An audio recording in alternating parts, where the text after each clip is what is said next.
Selamat pagi pemirsa, sanksi peringatan keras bagi Ketua, Sekjen, dan 4 anggota Komisi Pemilihan Umum terkait dengan penyewaan dan penggunaan jet pribadi sangat mengecewakan masyarakat. Sanksi itu tidak sepadan dengan 90 miliar rupiah dana APBN yang dikuras untuk menyewa jet pribadi itu. Terlebih lagi terbukti tidak satu pun dari 59 kali perjalanan menggunakan pesawat jet pribadi itu sesuai dengan tujuan penyewaannya.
Subjektivitas DKPP ya, tetapi dari DKPP, dari fakta-fakta persidangan itu mereka bisa memutuskan sanksi yang lebih keras lagi, yaitu pemberhentian. Tapi ini tidak dilakukan oleh DKPP. Kita akan membahas itu Kang Ade dan pemirsa, inilah editorial Media Indonesia untuk hari ini Jumat 31 Oktober 2025. Jangan kecilkan kasus jet KPU.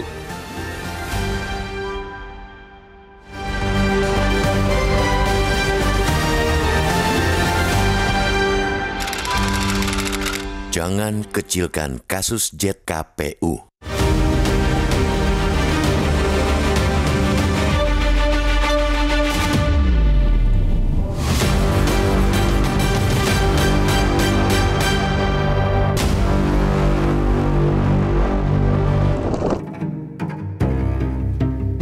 Sanksi peringatan keras bagi Ketua, Sekjen, dan 4 anggota Komisi Pemilihan Umum KPU terkait dengan penyewaan dan penggunaan jet pribadi sangat mengecewakan publik. Sanksi itu tidak sepadan dengan 90 miliar rupiah dana APBN yang dikuras untuk menyewa jet pribadi tersebut. Terlebih lagi, terbukti tidak satu pun dari 59 kali perjalanan pesawat jet itu sesuai dengan tujuan penyewaannya. Sanksi peringatan keras yang dijatuhkan Dewan Kehormatan Penyelenggara Pemilu DKPP pada pekan lalu jelas terlalu ringan untuk sebuah pelanggaran sebagaimana yang tergambar dalam sidang DKPP itu. Dalam sidang putusan perkara, tergambar jelas betapa kesalahan telak yang dilakukan bersama-sama oleh Ketua, Sekretaris Jenderal, serta keempat komisioner tersebut.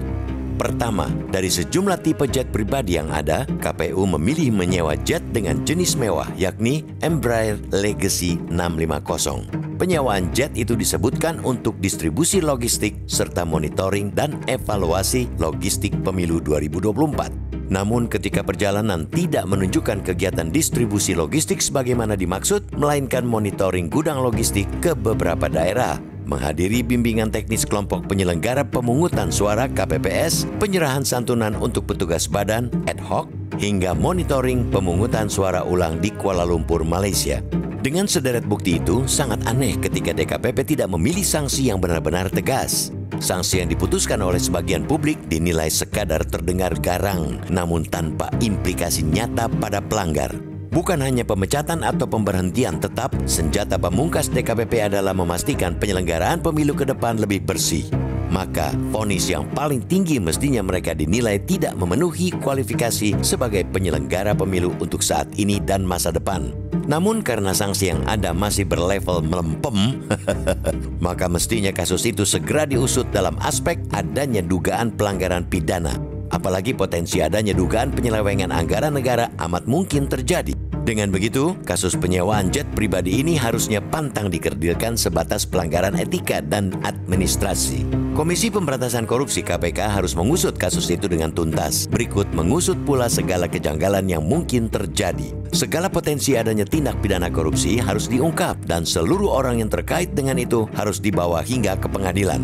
Apalagi sudah ada laporan masyarakat masuk ke KPK. Lembaga anti rasuah itu tidak boleh sekadar menghibur publik dengan mengatakan bahwa semua laporan masyarakat akan ditindaklanjuti. KPK mesti benar-benar menindaklanjutinya dengan mengusut, menyelidiki, dan menyidik kasus itu dengan rentang waktu yang jelas. Negeri ini tidak boleh selalu mempertaruhkan kualitas demokrasi melalui integritas penyelenggara pemilu yang rapuh. Bila itu yang terus-menerus terjadi, kepercayaan masyarakat terhadap demokrasi selalu rendah. Kita mesti mendobrak kebiasaan buruk itu.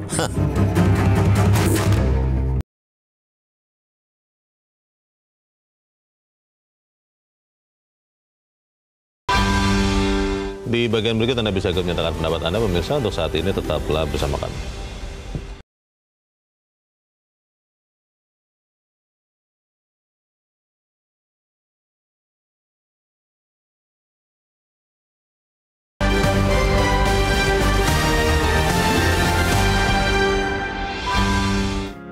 Media Indonesia mengajak Anda untuk mengakses fitur premium e-paper.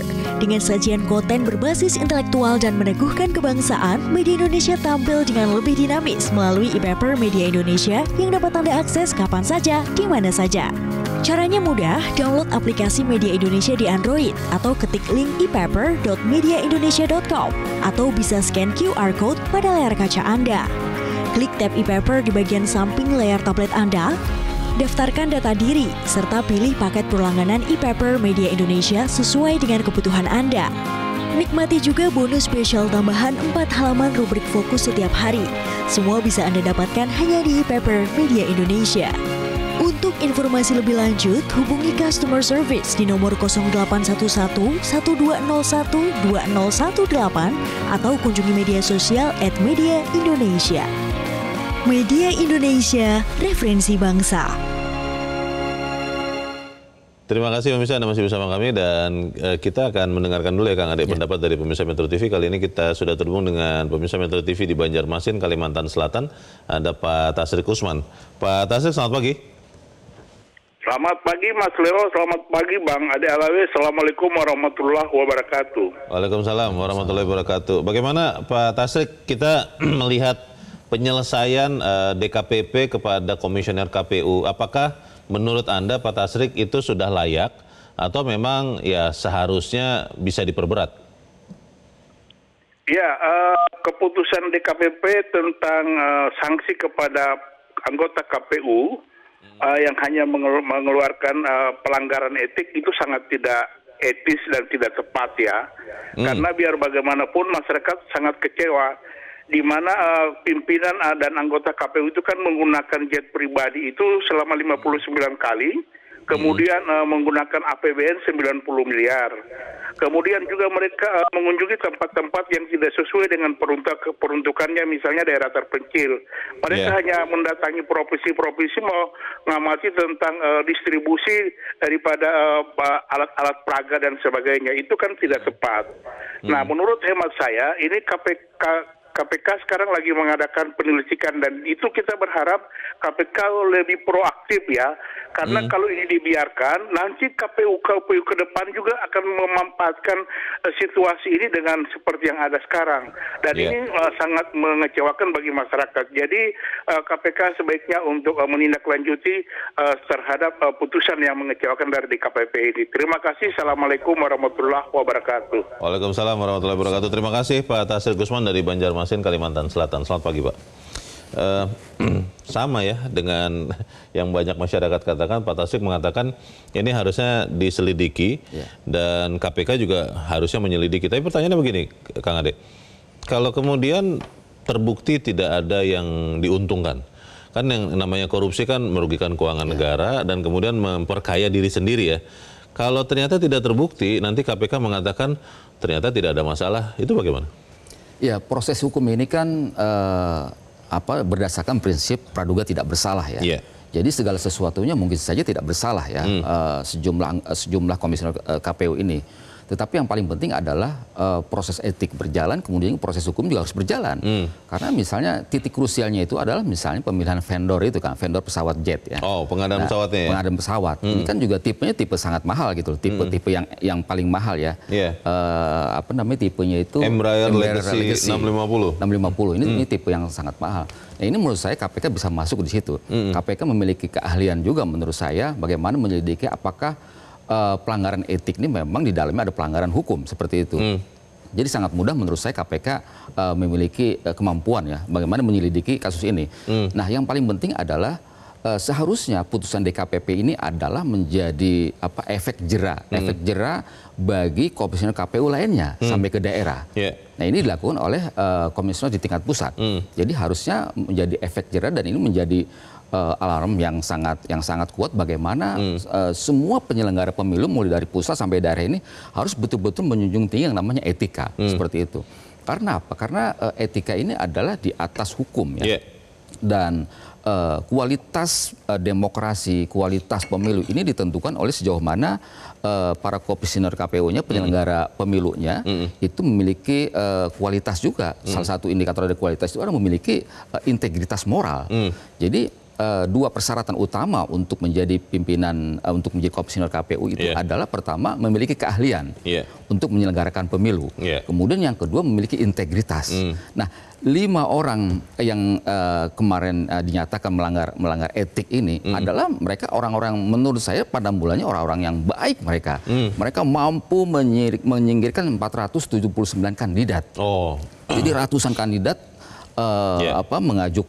mengajukan diri sebagai pimpinan KPU, tetapi kemudian melalui berbagai penyaringan, berbagai seleksi terpilih 7 komisioner KPU seperti itu. Jadi basisnya mereka ini orang-orang baik, tapi kemudian barangkali ada godaan dan sebagainya seperti itu. Nah, ini saya kira godaan kekuasaan memang luar biasa gitu. Kalau kemudian ya Kang Ade, kembali lagi pertanyaannya, kalau kemudian misalnya KPK masuk menyelidiki dan mereka tidak menemukan ada mens rea, niat jahat atau niat memperkaya diri sendiri. Kemudian misalnya pengadaan pesawat itu pun tidak ada kickback. Kan beberapa orang menduga jangan-jangan kenapa dipilih yang paling mewah karena ada kickback jangan-jangan dari provider kepada KPU. Kalau kemudian tidak ditemukan tindak pidana, artinya kan ini hanya adalah tidak etis. Tadi ada anggota DPR di headline pukul 7 mengatakan kok tidak merasakan penderitaan karena ekonomi masyarakat lagi tidak baik. Kalau itu yang terjadi, apakah kemudian kita masih akan mencari hukuman yang lebih berat? Tapi kita harus jeda dahulu dan pemirsa tetap bersama kami, Editorial Media Indonesia segera kembali.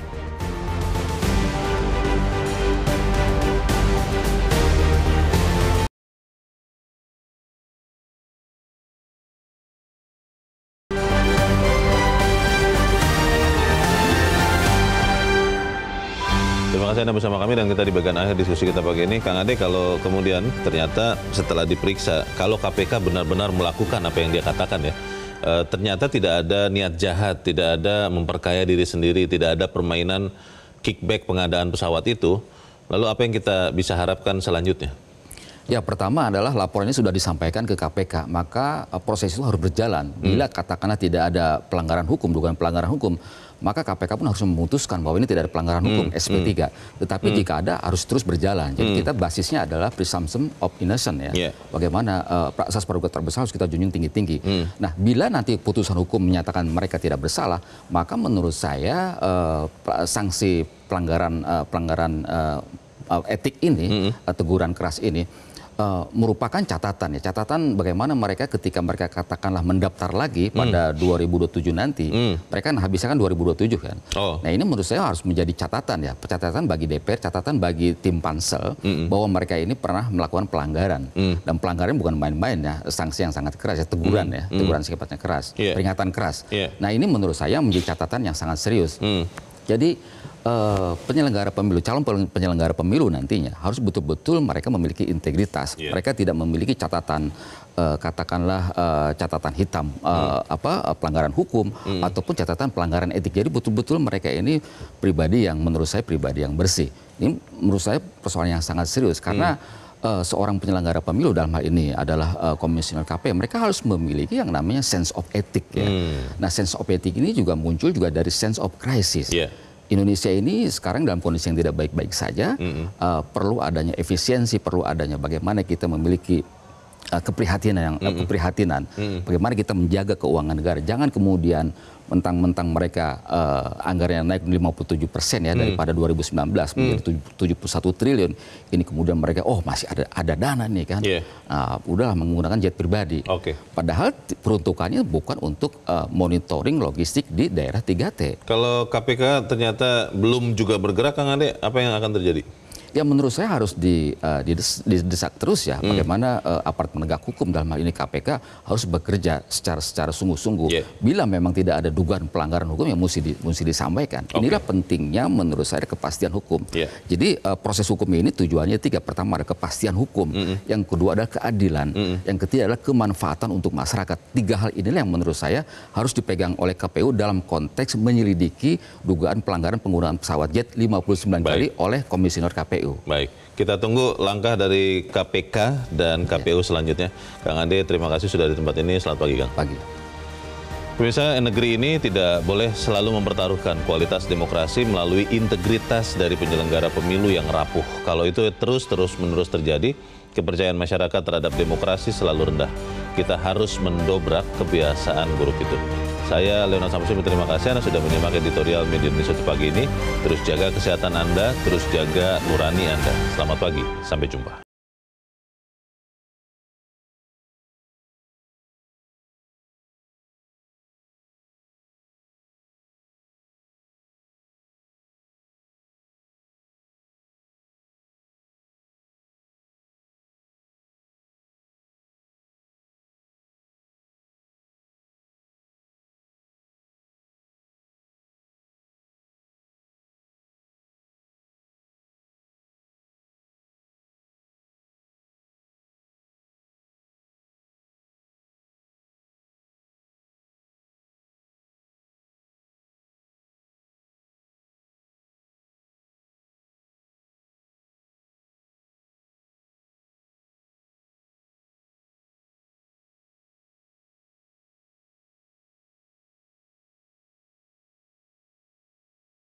Jelajahi cara baru mendapatkan informasi. Download Metro TV Extend sekarang.